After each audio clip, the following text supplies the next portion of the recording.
Bom dia, pessoal! Hoje, no Infolex Play, queremos trazer para vocês um resumo sobre as medidas que foram recriadas para a instituição do novo Programa Emergencial de Manutenção do Emprego e da Renda. Então, foi publicado na data de hoje a medida provisória 1045 de 2021, que muitos já estavam aguardando. Essa medida, ela permite a redução, então, de jornada e salário de trabalhadores, né? Mas na iniciativa privada, além da suspensão temporária de contratos. No artigo 2º desta norma, nós temos que o prazo inicial será de 120 dias, contados da data da publicação, ou seja, da data de hoje. As normas que forem necessárias para coordenar, executar ou trazer procedimentos específicos, ela será feita em momento oportuno pelo Ministério da Economia. O benefício, então, que a gente está conversando aqui, ele vai ser custeado com recursos da União e será de prestação mensal e devido a partir da data do início da redução da jornada de trabalho e do salário ou da suspensão temporária do contrato, devendo ter que seguir algumas regrinhas que nós vamos trazer para vocês também. Então, assim, o empregador ele vai ter que informar o Ministério da Economia a redução da jornada de trabalho e do salário ou a suspensão temporária do contrato no prazo de 10 dias, que será contado da data da celebração do acordo, ok? A primeira parcela, ela vai ser paga no prazo de 30 dias, que vai ser contados também da celebração do acordo, desde que a celebração seja informada no prazo de 10 dias que nós já conversamos. O benefício emergencial de manutenção, o BEM, né, que a gente já conhece ele com esse nome, ele vai ser pago exclusivamente no período da redução da jornada de trabalho ou da suspensão do contrato, somente neste período. Lembrando que a comunicação tem que ser na data prevista e se ela não for feita na data dos 10 dias, como a gente já conversou, o que ela vai resultar para a gente, ou para quem não fizer? Ou vai resultar no pagamento pelo empregador da remuneração no valor anterior à redução da jornada e trabalho do salário, ou seja, o pagamento que ele recebia. A data do benefício emergencial, ele vai ser estabelecido de acordo com quando ele for informado, né, quando a informação ela vai ser efetivamente prestada, né, e vai ser devido pelo restante do período pactuado. E a primeira parcela será paga no prazo de 30 dias contados da data que a informação ter sido efetivamente prestada. Ou seja, isso são detalhes referentes àquela situação em que o empregador ele não fizer a comunicação na data correta, ok? As notificações e as comunicações referente a estes benefícios, eles serão realizados exclusivamente por meio digital. Vai ser mediante ciência do interessado, com cadastramento em sistema próprio e utilização no certificado digital, ou uso por login e senha, que vai ser ainda estabelecido por um ato do Ministério da Economia. Então, por enquanto, essa informação nós não temos. Outra informação, que o recebimento do benefício, ele não vai impedir a concessão e não vai alterar o valor do seguro-desemprego. Então, assim, muitos nos perguntam, mas o benefício emergencial até do ano passado, ele vai afetar o seguro-desemprego. Não, ele não vai alterar o valor do seguro-desemprego, ok? Ele é apenas usado como base de cálculo para pagamento da remuneração nesse período, ok? Então, assim, falando referente à base de cálculo, vamos falar do benefício, do valor deste benefício. Então, o valor do benefício emergencial, ele tem como base o cálculo da parcela do seguro-desemprego que o empregado teria direito se estivesse no momento de desemprego, ok? Então, assim, a própria legislação, ela traz algumas hipóteses. Então, ela traz que na hipótese da redução de jornada de trabalho e de salário, ela vai ser calculada com a aplicação do percentual da redução, que nós vamos ver os percentuais mais à frente, será esse percentual sobre a base de cálculo, né? Sendo possível, então, na redução de jornada e salário, reduzir 25% proporcional de jornada e de trabalho de salário, reduzir 50% ou 70%, ok? Esses são os percentuais possíveis. Lembrando que percentuais diferentes só serão possíveis mediante convenção ou acordo coletivo de trabalho, juntamente com o sindicato. Mas já na suspensão de contrato de trabalho, é possível que o trabalhador receba 100% do valor do seguro-desemprego, que ele teria direito, né? Ou 70% do valor do seguro-desemprego a que ele teria direito, caso a empresa tiver auferido no ano calendário de 2019 receita bruta superior a 4.800.000, mediante o pagamento de ajuda compensatória mensal no valor de 30% do valor do salário do empregado durante o período de suspensão.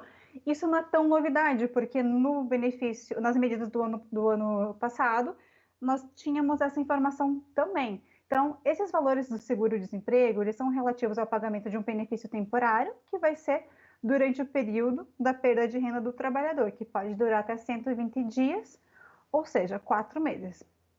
Além disso, caso o trabalhador ele não movimente as parcelas desse benefício no prazo de 180 dias, contados do depósito, esses valores eles vão retornar para a União. Então, não vai ficar guardado. Se não utilizar nesse período, volta para a União, ok?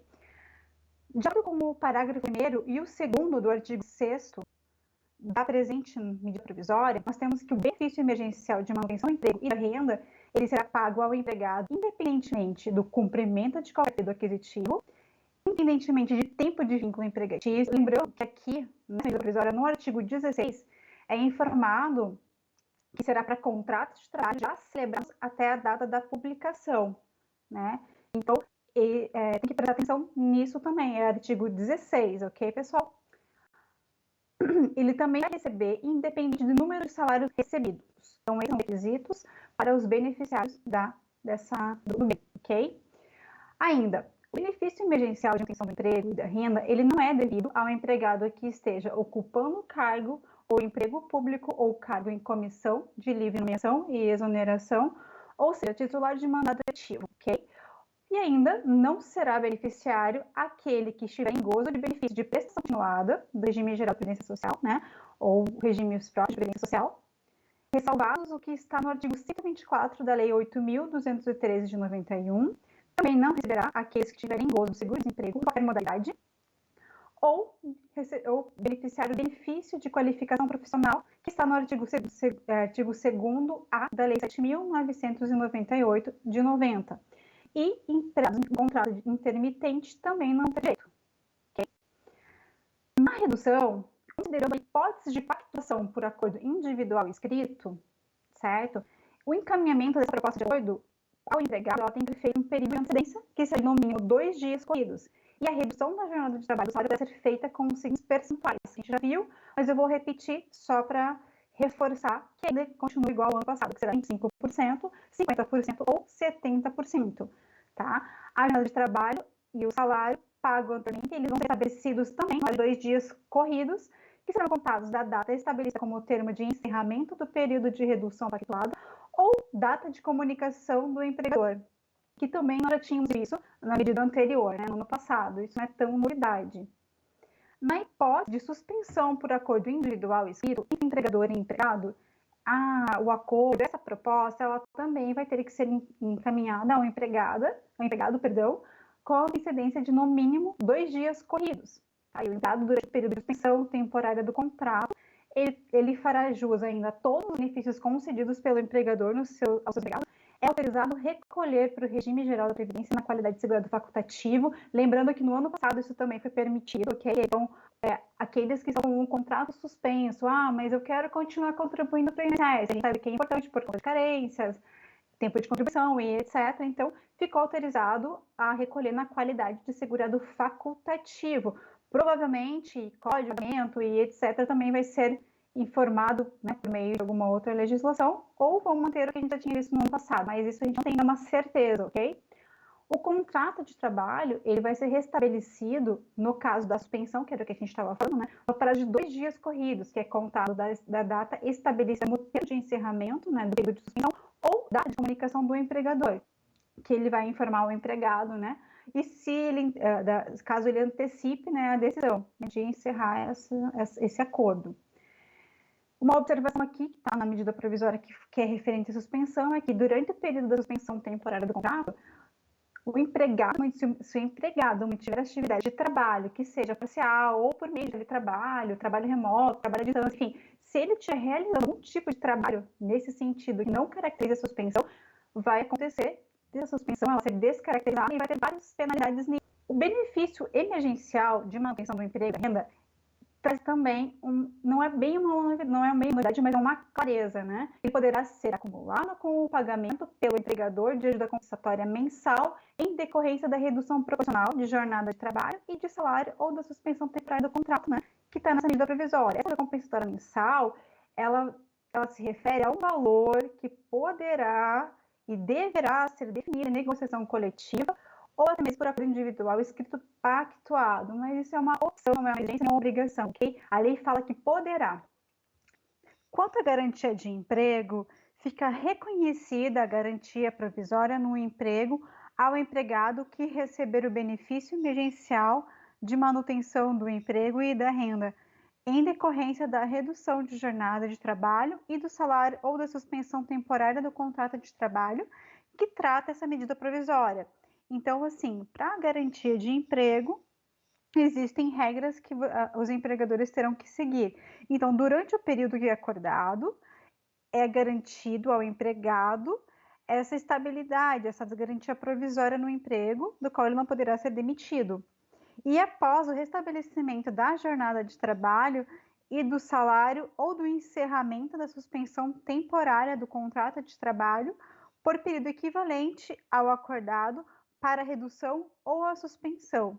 E no caso da empregada gestante, será por período equivalente ao acordado para a redução da jornada de trabalho, do salário ou para suspensão temporária, e bem como contado da data do término do período da garantia estabelecida pela Constituição Federal, que é a garantia de 5 meses que a empregada gestante tem, ok? Quando encerrada essa garantia, inicia então a garantia equivalente ao período do acordo da redução de trabalho, ok? Ou suspensão. A dispensa sem justa causa que ocorrer durante o período de garantia provisória no emprego sujeitará o empregador ao pagamento, além das parcelas rescisórias, né, além das verbas rescisórias, que já é prevista por lei, ele ainda vai ter que pagar uma indenização no valor de 50% do salário a que o empregado teria direito no período de garantia provisória no emprego, na hipótese de redução de jornada de trabalho e de salário igual ou superior a 25% e inferior a 50%. 75% do salário a que o empregado teria direito no período de garantia provisória no emprego, na hipótese de redução de jornada de trabalho e de salário igual ou superior a 50% e inferior a 70%. E 100% do salário a que o empregado teria direito no período da garantia provisória do emprego, na hipótese de redução de jornada e aqui também a redução de jornada com um percentual igual ou superior a 70%, ok? E também no caso de suspensão temporária por contrato de trabalho, ele também vai ter. Os prazos da garantia provisória do emprego decorrem dos acordos de redução proporcional de jornada e de salário ou de suspensão do contrato de trabalho, que trata o artigo 10 da Lei 14.020 de 2020. Então, aqui para esclarecer, quando ele fala ali, os prazos da garantia provisória no emprego, decorrente dos acordos de redução proporcional e de jornada, ele também leva em conta a estabilidade do ano passado, daquela lei que a gente já conhecia, do benefício emergencial, que também tinha as garantias. O que ele traz? Ele traz que ficarão suspensos essa garantia durante o recebimento do benefício emergencial e somente retomarão a sua contagem após o encerramento do período da garantia de emprego que tem neste artigo. Então, depois que encerrada a garantia de emprego, volta a contar. Isso está na medida provisória. Para os empregados que se encontrem em gozo do benefício de aposentadoria, haverá implementação de medidas também, porém eu aconselho que essa parte seja verificada na medida provisória. A empregada gestante, inclusive a doméstica, poderá participar do novo Programa Emergencial de Manutenção do Emprego e da Renda, observadas as condições, né, estabelecidas nessa medida provisória e os procedimentos que deverão ser vistos no artigo 13 desta medida provisória. As penalidades, como eu já tinha informado anteriormente, nós não vamos detalhar para não tomar muito tempo de vocês. Então, o que eu aconselho? Leitura do artigo 15, ok? E por fim, nas disposições finais da medida provisória, nós temos que o empregador e o empregado poderão, em comum acordo, optar pelo cancelamento do aviso prévio em curso, e nessa hipótese de cancelamento, as partes poderão adotar as medidas estabelecidas por essa medida, ok? E durante o período de 180 dias, contado da data de entrada em vigor dessa medida provisória, os prazos processuais para a apresentação de defesa e recurso no âmbito dos processos administrativos originados a partir de autos de infração trabalhista e notificações de débitos de FGTS e os respectivos prazos prescricionais, eles vão ficar suspensos. E considerando que os procedimentos para recebimento será na instituição financeira em que o empregado possuir conta, ou conta poupança ou conta de depósito à vista, eu também aconselho a vocês a leitura do artigo 23, o qual traz o procedimento detalhado. Ok, pessoal? Um bom dia, espero vocês na próxima. Até logo!